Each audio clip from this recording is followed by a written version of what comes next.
Repetição das eleições no município de Marromeu vai ser apenas nas 8 mesas onde houve irregularidades.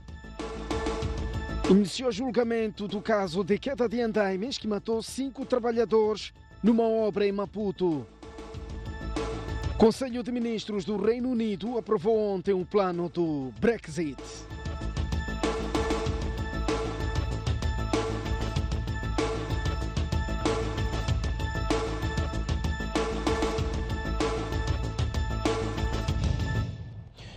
Muito boa noite, bem-vindos às notícias no Jornal. A Comissão Nacional de Eleições diz que a votação em Marromeu será repetida apenas nas 8 mesas, cujo resultado foi anulado pelo Conselho Constitucional.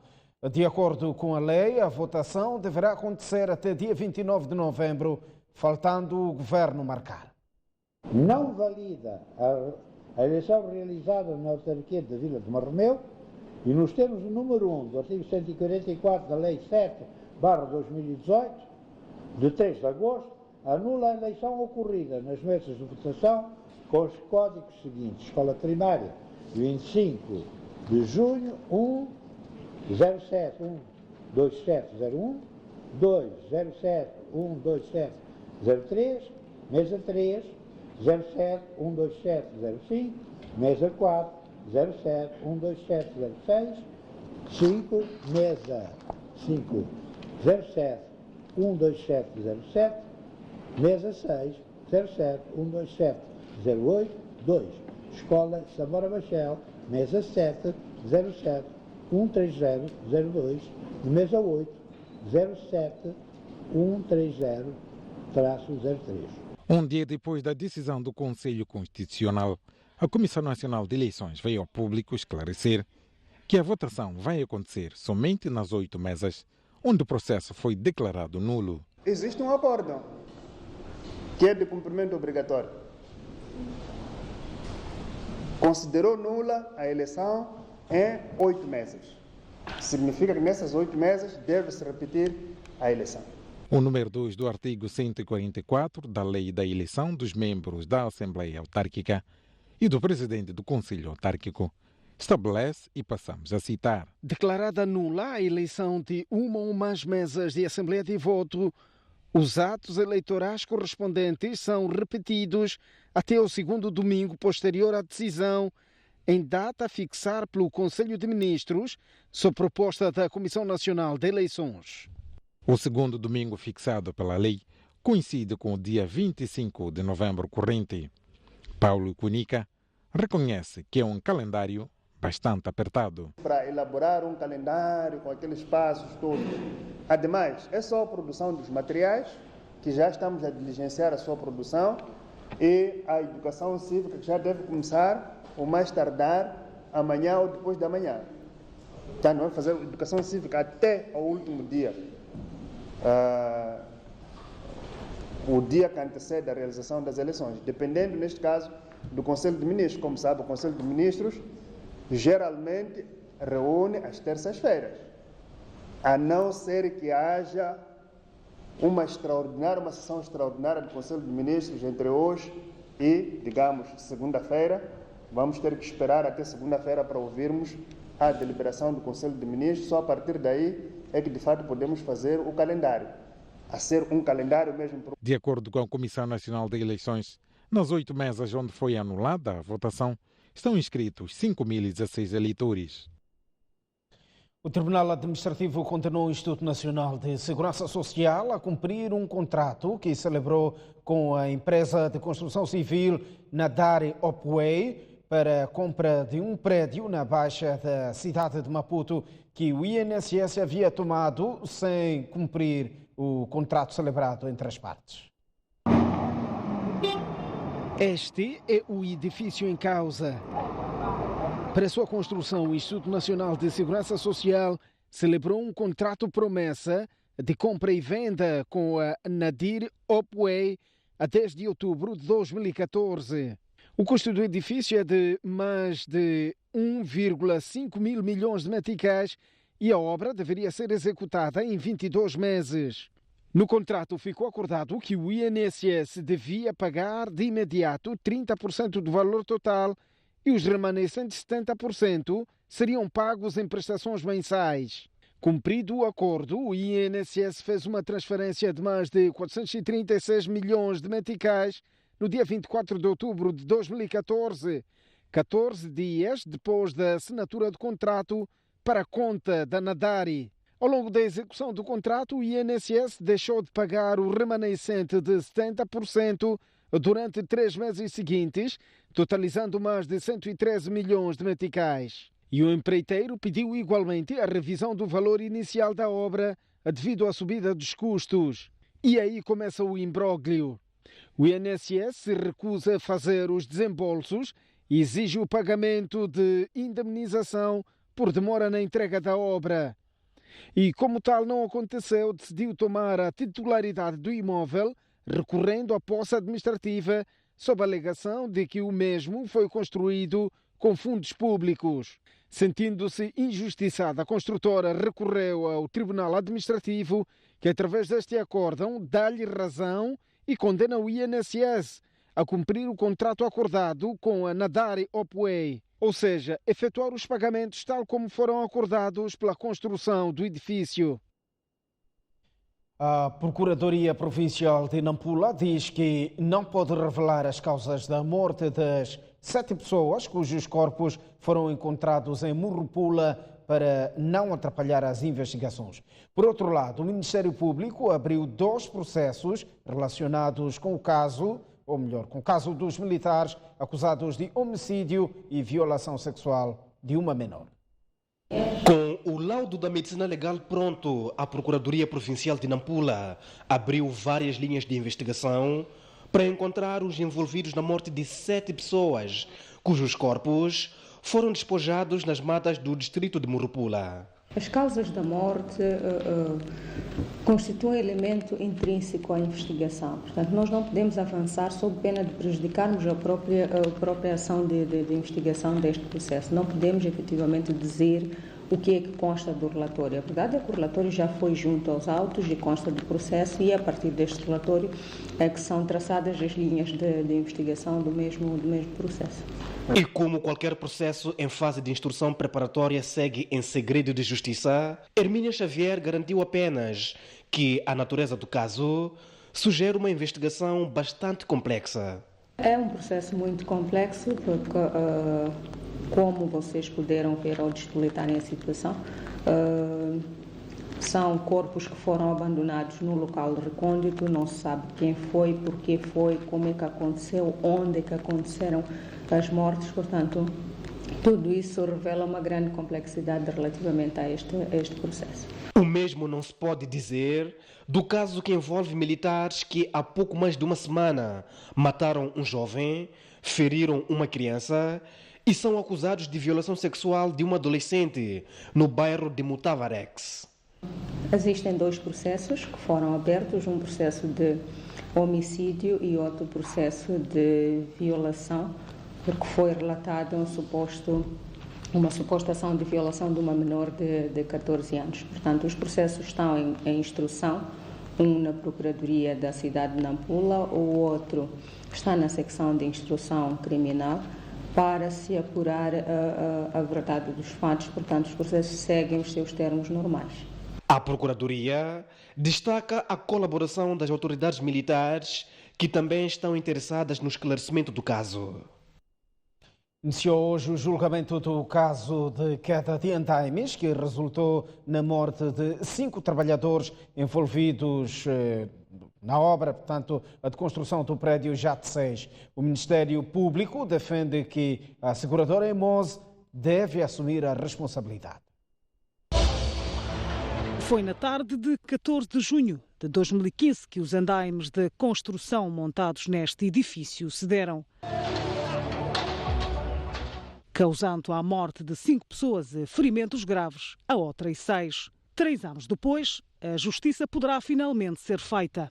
Esta quinta-feira arrancou na 11ª sessão laboral do Tribunal Judicial da cidade de Maputo o julgamento do caso que envolve a COP Limitada, a data dos factos, empreiteiro da obra e a Emose, a seguradora contratada pela construtora.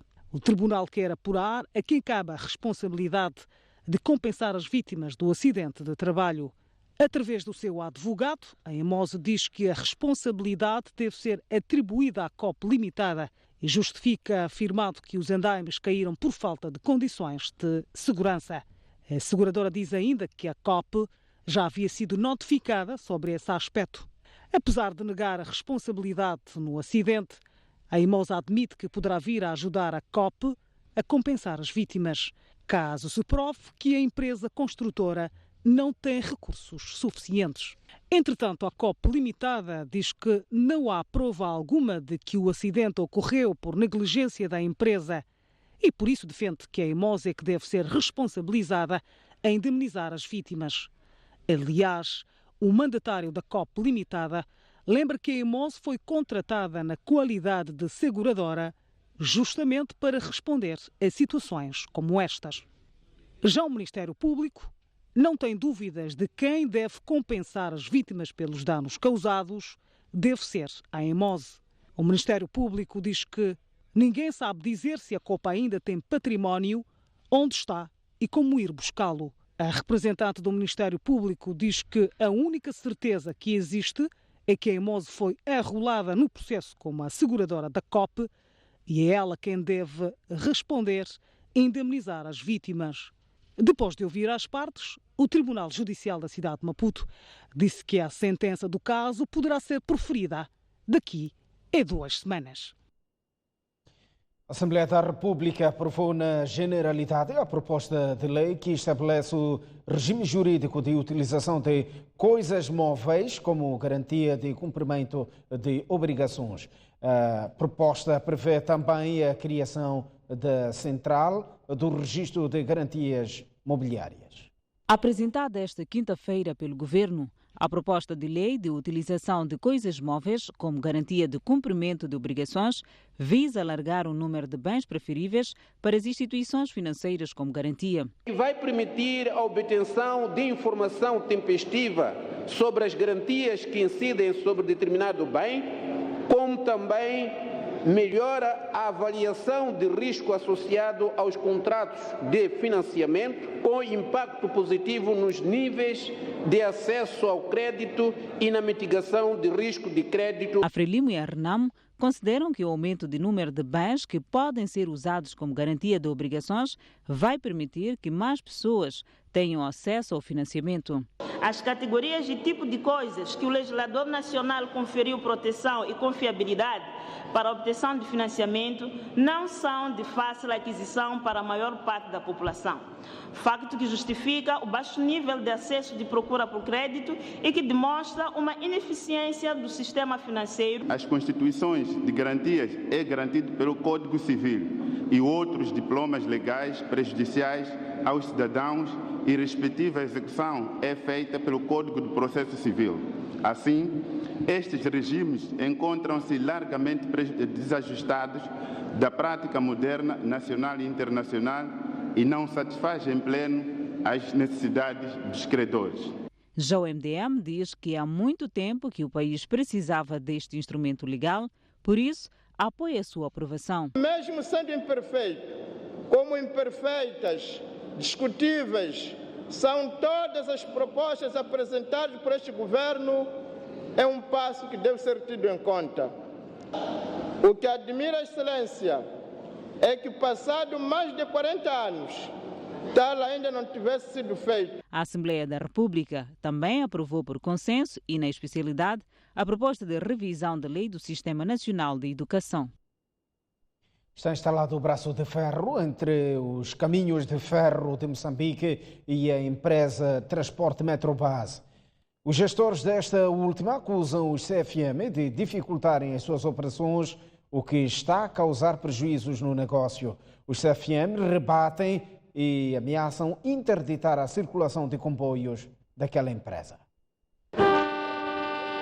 Tudo começou no passado dia 1 de novembro, quando a empresa Metrobus, através do seu diretor-geral Amado Kamal, emitiu um comunicado extenso através da rede social Facebook, em que expunha a situação complicada em que a transportadora se encontra, fato originado supostamente pelo incumprimento de uma promessa do governo.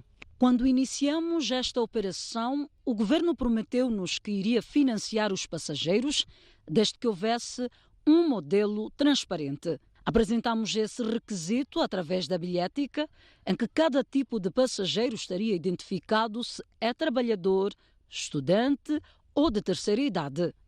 Neste modelo, o governo determinaria, através do contrato social com cada grupo, qual a percentagem que iria subsidiar e quando e quantas vezes em que estes poderiam beneficiar.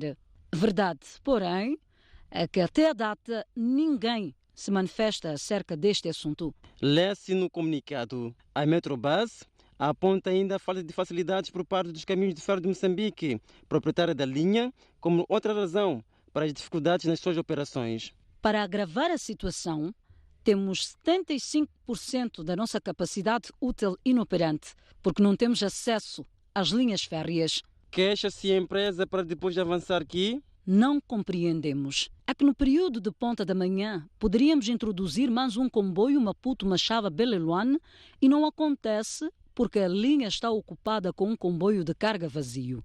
No período de ponta à tarde, o cenário repete-se na linha de Ressano Garcia. Critica a gestão da Metrobus. As lamentações não terminam por aí. Colocar dificuldades por parte de quem deveria servir de facilitador é surrealista.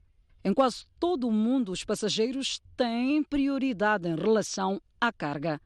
Esperar sucesso quando se usa 25% do potencial do equipamento, autocarros e comboios, seria, no mínimo, um milagre. Quem anda a trabalhar e a arriscar o seu pouco capital seguramente não o faz à espera de milagres.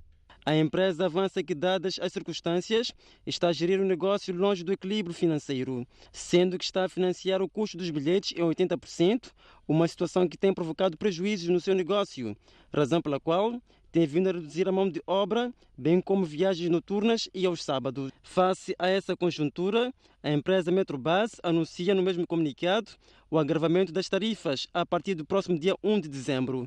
Sendo assim, o preço do comboio passará de 29 para 38 meticais e o autocarro de 14 para 18 meticais. A empresa Caminhos de Ferro de Moçambique viu, não gostou e respondeu através deste comunicado, datado de 8 de novembro. Nele, os CFM distanciam-se das alegações da Metrobus e rebatem. Ficamos perplexos com a veiculação de que o CFM está a fechar-se perante o projeto do parceiro Metrobus. Envolvido um ano, constatamos que a Metrobus está com enormes dificuldades de cumprir com o que foi acordado, designadamente a questão do pagamento pelo uso da linha, sobretudo o cumprimento das normas de sistema de gestão de segurança ferroviária e outras obrigações contratuais. Os Caminhos de Ferro de Moçambique dizem ainda ter notificado a gestão da Metrobus sobre questões de segurança, mas esta tem feito ouvidos de mercador. Perante esta situação, a empresa ameaça interditar a circulação de comboios da Metrobus. Os CFM têm estado a notificar a Metrobus sem sucesso sobre a necessidade de observância dos requisitos de segurança para o transporte ferroviário de passageiros, ato que até o momento ainda não o fez, o que nos poderá a qualquer momento obrigar a interditar a circulação dos seus comboios. Os Caminhos de Ferro de Moçambique justificam que não podem abdicar do transporte de mercadorias, pois é uma das suas maiores fontes de sustentabilidade, e aconselham a Metrobus a construir as suas próprias linhas, caso não concordem com as exigências. A gestão do transporte ferroviário de passageiros e cargas é uma atividade executada pelos CFM há mais de um século. E com a Metrobus, os CFM sempre deixaram claro que o comparticipam com 85% do custo. Na nossa estratégia de negócios, encontramos mecanismos sustentáveis para que possamos continuar a ser rentáveis através do transporte de mercadorias. O mais sensato, e isso sempre foi a tônica dos CFM, é que a Metrobus construísse suas próprias linhas, se não pretende sujeitar-se ao programa dos CFM. Perante esses fatos, a empresa Portos e Caminhos de Ferro de Moçambique acreditam que a Metrobus está a ter dificuldades de se sustentar. Por isso, não nos parece ético da parte da Metrobus justificar o aumento de tarifas dos seus comboios atribuindo culpa aos CFM. Termina o comunicado dos caminhos de ferro de Moçambique. A empresa Metrobus promete pronunciar-se com detalhes sobre o assunto amanhã. Um falso alarme deixou em pânico trabalhadores de uma fábrica de processamento de castanha de caju em Nampula. Os trabalhadores contraíram lesões quando tentavam ao mesmo tempo sair do interior das instalações. Pelo menos 48 pessoas foram evacuadas para o Hospital Central de Nampula. Os trabalhadores, parte dos quais contraíram lesões em diferentes regiões do corpo, contam o que os levou ao pânico, susto e desespero, ao ponto de procurarem sair do interior da fábrica de processamento de castanha de caju, todos ao mesmo tempo. Eu tentei correr, não consegui. Quando cheguei ali na porta, me empurraram, pessoas aqui em cima, até senti dores aqui, essa perna aqui nas articulações aqui. Muitas pessoas sofri pernas. Estava a explodir nessa empresa, nós começamos a fugir. Logo quando fugimos, é que estamos a sofrer a caída. Os patrões avisaram ontem, disseram, se ouvir alarme, tem que fugir. Hoje tocou alarme, nós assustamos daquilo, o patrão que disse ontem. Vai pedir pessoas que estão mais graves.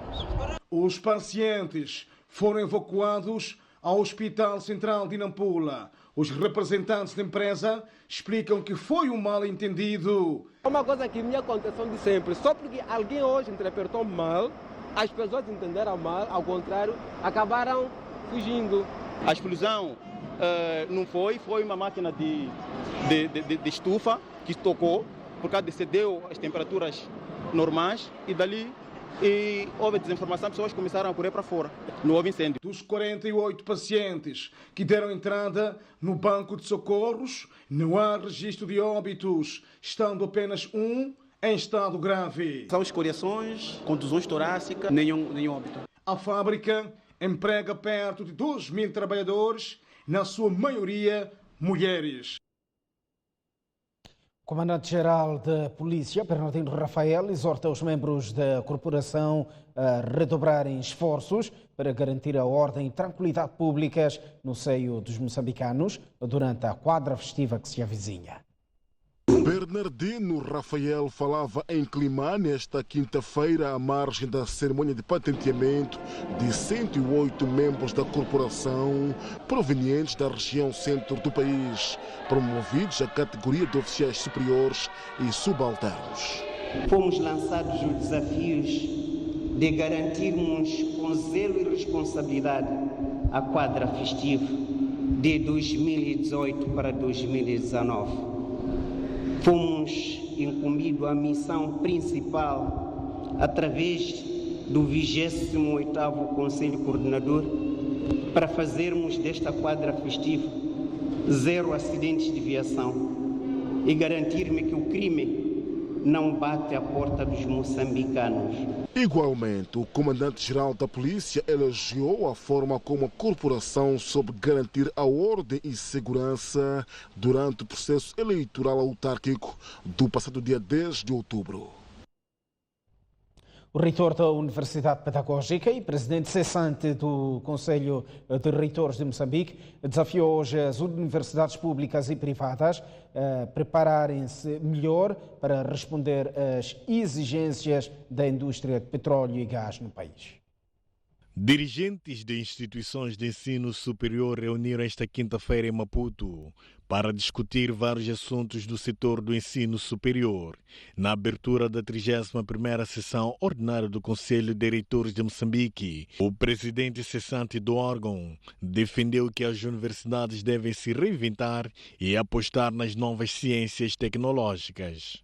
Não sou muito apologista de como tem sido recorrente falar-vos permanentemente nas descobertas de gás e petróleo no país, porque eu acho que nós estaremos preparados para esses desafios.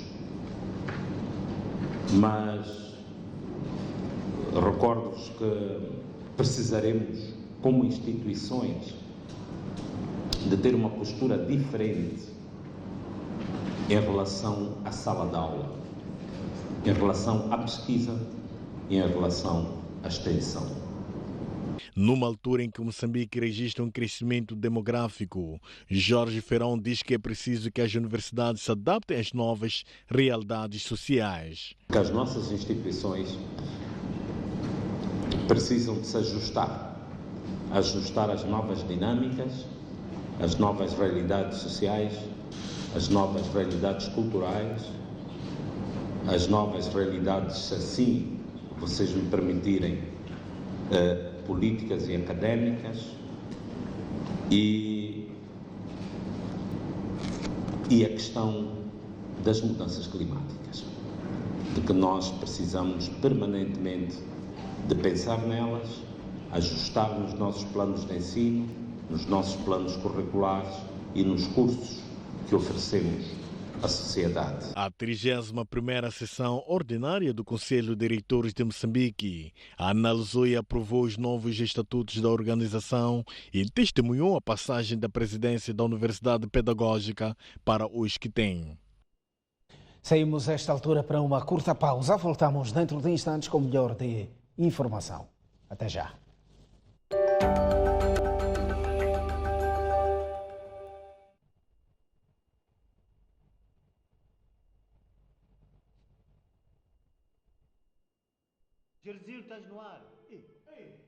Muito boa noite. Uma vez mais, estamos de volta ao jornal. Continuamos a olhar para o país. Já estão disponíveis mais de 2 milhões de euros para a concretização do projeto de construção de 25 mil casas no bairro Maradza, na cidade da Beira. O acordo para o financiamento, tanto foi garantido pelos Países Baixos e foi rubricado hoje. O Reino dos Países Baixos garantiu nesta quarta-feira, oficialmente, o apoio financeiro para a construção de 25 mil casas sociais no bairro da Maradza, na cidade da Beira. Foi através da assinatura deste acordo, rubricado entre o presidente do Conselho Autárquico da Beira e a embaixadora da Holanda, que ficou garantido o financiamento.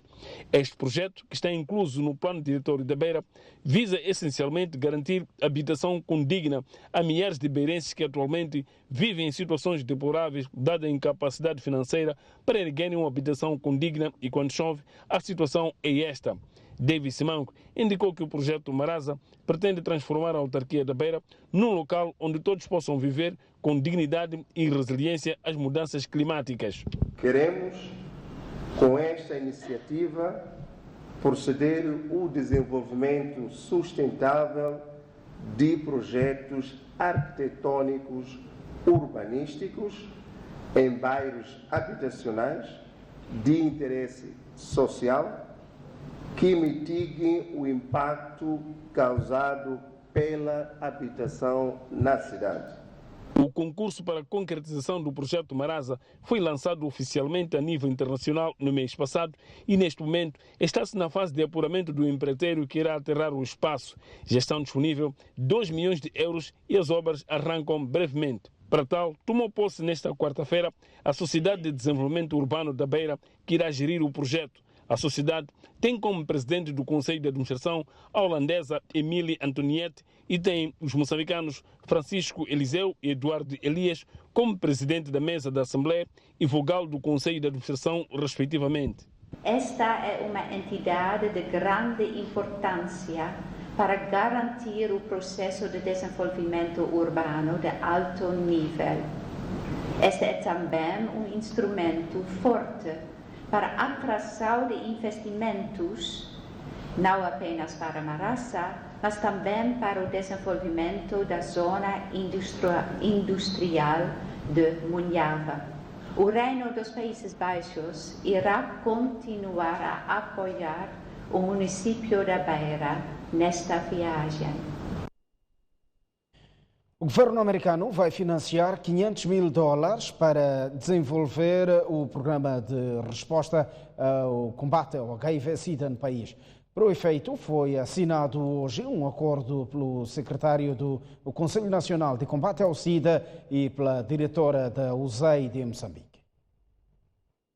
Jennifer Adams e Francisco Mbofana assinaram esta quinta-feira o acordo segundo o qual o governo dos Estados Unidos vai colocar à disposição do Conselho Nacional de Combate ao SIDA $500 mil para o fortalecimento dos sistemas de resposta à epidemia do SIDA durante os próximos 12 meses. A diretora do USAID diz esperar que o fundo sirva principalmente para o fortalecimento da capacidade de resposta à doença. Este acordo proporcionará recursos adicionais para apoiar a abordagem holística do CNCF e melhorar a sua capacidade de planear, implementar e monitorar as atividades necessárias para controlar a epidemia do HIV. E para que a resposta nacional à epidemia seja bem-sucedida, o diretor do Conselho Nacional de Combate ao SIDA quer que desta vez o foco do investimento seja o distrito. Contrariamente ao que temos talvez estado a fazer, em termos de investir no indivíduo, que é um ponto focal, aqui nós vamos investir no Conselho. A nossa intenção é assegurar que este Conselho, como um órgão de coordenação, um órgão de planificação, um órgão de monitoria e avaliação da resposta ao nível do distrito, possa liderar esses todos os processos. Segundo os dados mais recentes, 13 em cada 100 moçambicanos vivem com HIV/SIDA e 192 morrem diariamente devido à doença. O tratamento cobre apenas pouco mais de metade dos infectados. Vamos olhar o mundo. O presidente sul-africano garantiu ontem à União Europeia que o plano de expropriação de terra sem indemnização respeita a Constituição e os direitos humanos. Discursando esta quarta-feira no Parlamento Europeu, o presidente sul-africano falou de uma questão sensível que interessa os investidores internacionais, a expropriação de terra sem indemnização. Cyril Ramaphosa garantiu à União Europeia que a reforma de terra seria conduzida em respeito à lei e aos direitos humanos na África do Sul. Entretanto, em entrevista a Reuters, um dos membros do grupo executivo do Banco Mundial disse que o plano de expropriação de terra sem indemnização vai definitivamente afastar os investidores internacionais da África do Sul, devido ao clima de incerteza gerado naquele que é a maior economia industrial de África. O ANC pretende alterar a Constituição para permitir a redistribuição da maior parte da terra, que se encontra sob domínio da maioria branca desde os tempos de apartheid. Lula da Silva nega ser proprietário de uma quinta em São Paulo e muito menos ter recebido benefícios ilegais de empresas construtoras. O antigo presidente do Brasil esteve ontem no tribunal a responder a acusações de branqueamento de capitais. Segue mais acusações de corrupção contra o antigo presidente brasileiro, que se encontra atualmente na cadeia a cumprir uma pena de 12 anos e um mês de prisão. Esta quarta-feira, Lula da Silva esteve no Tribunal de Curitiba sob acusação de ter beneficiado de reformas ilegais a uma quinta no estado de São Paulo pelas construtoras Odebrecht e OAS. Respondendo ao interrogatório, Lula da Silva rejeitou todas as acusações, tendo reiterado que a quinta nem sequer era dele. Eu, na verdade, pensei em comprar a quinta para agradar a minha esposa em 2016. Pensei, porque se eu quisesse comprar o sítio, eu tinha dinheiro para comprar o sítio. Acontece que o proprietário não pensava em vender. Ele tinha aquilo como patrimônio. Eu repudio qualquer tentativa de qualquer pessoa dizer que foi feita uma obra para mim naquele sítio. As obras não foram feitas para mim. Disse Lula da Silva perante a juíza Gabriel Adet, que lidera o processo Lava Jato, em substituição ao juiz Sérgio Moro, que vai integrar o governo do presidente eleito Jair Bolsonaro. O Conselho de Ministros do Reino Unido aprovou ontem o plano do Brexit da primeira-ministra britânica. Entretanto, pouco tempo depois, o ministro de Negociações do Brexit e o ministro de Estado britânico para a Irlanda do Norte demitiram-se. Mais uma vitória da primeira-ministra britânica sobre o seu projeto de Brexit. Depois de uma reunião de 5 horas, o Conselho de Ministros resolveu aprovar o acordo técnico para a saída do Reino Unido da União Europeia. Entretanto, as negociações foram difíceis, tendo movido o ministro de Negociações de Brexit, Dominic Raab, a demitir-se. De seguida foi a vez do ministro de Estado britânico para a Irlanda do Norte, Shelley Kevara, e a ministra do Trabalho, Esther McVey, do governo de Theresa May. Depois desta batalha, a primeira-ministra tem a nova tarefa de convencer o Parlamento a aprovar o seu projeto. Apesar de ter a maioria parlamentar, a forte oposição que May enfrenta dentro do próprio partido fazem com que a aprovação do documento esteja longe de ser um dado adquirido. Caso seja chumbado, volta tudo em estaca zero. Regressa o fantasma de uma saída sem acordo a 29 de março de 2019. Estamos à porta de mais um intervalo, mas antes o estado tem para as principais cidades moçambicanas. Dia quente amanhã em Maputo, 34 graus de máxima e 20 de mínima. 31 graus de máxima para Xaixai, 19 de mínima, 31 também de máxima em Inhambane e 22 de mínima. No centro do país, a cidade mais quente do país será Tete, com 37 de máxima e 20 de mínima, 33 graus de máxima no Chimoio e 16 de mínima. Beira terá uma máxima de 30 graus e uma mínima de 22, sendo que Quilimane terá uma máxima de 32 graus e uma mínima de 21. Norte do país, 29 graus de máxima para Lixinga e 16 de mínima. Pemba, 31 de máxima e 22 de mínima. Nampula, 34 graus de máxima e 20 de mínima. Esta previsão do tempo é-lhe oferecida pela Índico Seguros.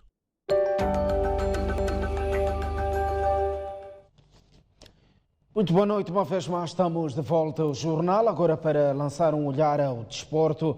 O Ferroviário de Maputo quer conquistar a 24ª edição da Taça dos Clubes Campeões Africanos de Basquetebol em séniores femininos, depois de ter perdido nas finais de 2006 no Gabão, 2016 em Maputo e 2017 em Angola. 2 anos depois, Maputo volta a ser o epicentro do basquetebol africano. 2 anos depois, o pavilhão de Machaquene irá testemunhar o desfile das estrelas do basquetebol continental e outras vindas dos Estados Unidos e outros cantos do mundo. À procura do primeiro título, o Ferroviário de Maputo vai procurar contrariar os seus adversários e colocar-se no Olimpo de África.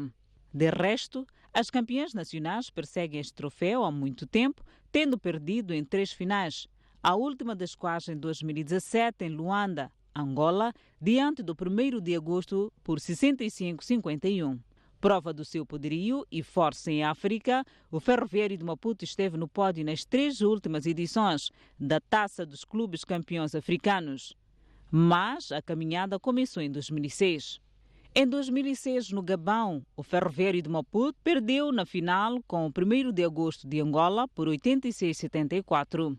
Em 2015, em Luanda, o Ferroviário de Maputo ocupou o 3º lugar ao perder nas meias finais com o First Bank da Nigéria por 71-54. Em 2016, o Ferroviário de Maputo fez novamente uma excelente campanha, tendo falhado o título ao perder na final com o Interclube de Angola por 67-49. Nova campanha brilhante em 2017 em Luanda, Angola, com um registro de 6 vitórias e apenas uma derrota. Nas meias finais, uma recuperação fantástica frente ao Interclube e uma vitória por 71-62 gelou o pavilhão multiuso de Luanda. Mas, na final, as locomotivas perderam com o 1º de agosto de Angola por 65-51. Este ano, a jogar em casa, o Ferroviário de Maputo quer finalmente conquistar o título continental de clubes. Para o efeito, conta na sua estrutura com 2 norte-americanas e um leque de jogadoras que já conquistaram a Taça dos Clubes Campeões Africanos no Desportivo e na Liga Muçulmana. O Ferroviário de Maputo recebeu ontem o incentivo e testemunho de campeãs africanas e dirigentes de clubes que conquistaram a Taça dos Clubes Campeões Africanos de Basquetebol. O momento foi promovido pela Associação de Veteranos de Basquetebol e enquadra-se no programa MOS Basket Referências. São, no total, 5 os títulos conquistados por equipas moçambicanas na Taça dos Clubes Campeões Africanos de Basquetebol em séniores femininos. Designadamente pelo Machaquena em 1991, Académica em 2001, Desportivo de Maputo em 2007 e 2008 e a extinta Liga Desportiva em 2012. São momentos que ficarão para a história de Moçambique e, por isso, inspiradores para as novas gerações. É neste sentido que a Associação de Veteranos de Basquetebol, no quadro do programa Mosbasket Referências Geração do Ouro, o Testemunho, juntou algumas figuras que contribuíram para a conquista da Taça dos Clubes Campeões no passado pelos respectivos clubes, para incentivarem o Ferroviário de Maputo, bem como transmitirem a sua experiência. Achei muito importante estar aqui para vos passar esse testemunho e vos motivar de algum modo e fazer-vos crer que vocês podem ganhar. Aliás, vocês vão ganhar. A intenção é transmitir para as nossas jogadoras que todo o país, todos os atletas, a nossa comunidade, estamos todos com elas e achamos oportuno criar um momento diferente para podermos passar este primeiro, parabenizar por terem acolhido a prova e também que tenham coragem porque vem momentos de muita exigência. O basquetebol moçambicano já atingiu níveis elevados e pedir um lugar num pódio não é exagero, já temos várias competições conquistadas a nível de clubes, a nível de seleções, em masculinos e em femininos, e neste caso com maior frequência em femininos. Inspiradíssimas, não só pelo seu percurso brilhante nas últimas edições da Taça dos Clubes Campeões Africanos de Basquetebol em séniores femininos, mas também pela palavra de apreço de quem já ergueu o troféu, o Ferroviário de Maputo começa a partir desta sexta-feira a sua caminhada rumo à conquista da prova continental de clubes.